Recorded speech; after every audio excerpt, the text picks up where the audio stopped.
समृद्धी या महत्त्वाकांक्षी योजनेनुसार आधुनिकीकरण व नाविन्यपूर्ण व्यवसायाचा अंगीकार करणे आवश्यक आहे। त्याकरिता जिल्ह्यातील सहकारी संस्थांचे अद्ययावतीकरण करावे असे निर्देश सहकार विभागाचे केंद्रीय सहकारी पंकज कुमार बन्सल यांनी केले। केंद्र शासनाच्या सहकारातून समृद्धी या महत्त्वाकांक्षी योजनेनुसार सहकार चळवळ बळकट करण्यासाठी आधुनिकीकरण व नाविन्यपूर्ण व्यवसायाचा अंगीकार करणे आवश्यक आहे। त्याकरिता जिल्ह्यातील सहकारी संस्थांचे अद्ययावतीकरण करावे असे निर्देश सहकार विभागाचे केंद्रीय सहसचिव पंकज कुमार बन्सल यांनी आज दिले। केंद्रीय सहसचिवाच्या प्रमुख उपस्थितीत आज जिल्हाधिकारी कार्यालयात बैठक घेण्यात आली।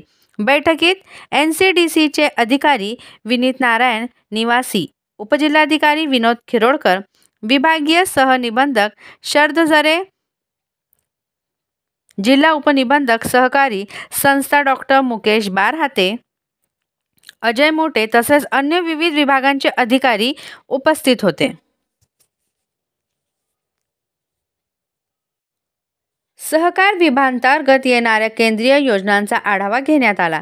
जिल्ह्यात नवीन विविध कार्यकारी सेवा सोसायट्या स्थापन करणे, विविध कार्यकारी सेवा संस्थांनी नाविन्यपूर्ण व्यवसाय सुरू करणे, डेअरी, मत्स्य व्यवसाय, जनऔषधी केंद्र, धान्य गोदामे, खते, बियाणे, पेट्रोल पंप इत्यादी गोदाम बांधकामासाठी प्रस्ताव तयार करणे, आपले सेवा केंद्र सारखे सेवा केंद्र सुरू करणे, धान्य खरेदी केंद्र सुरू करता यावे यासाठी विविध तांत्रिक बाबींची पूर्तता करणे अशा विविध विषयांबाबत आढावा घेण्यात आला।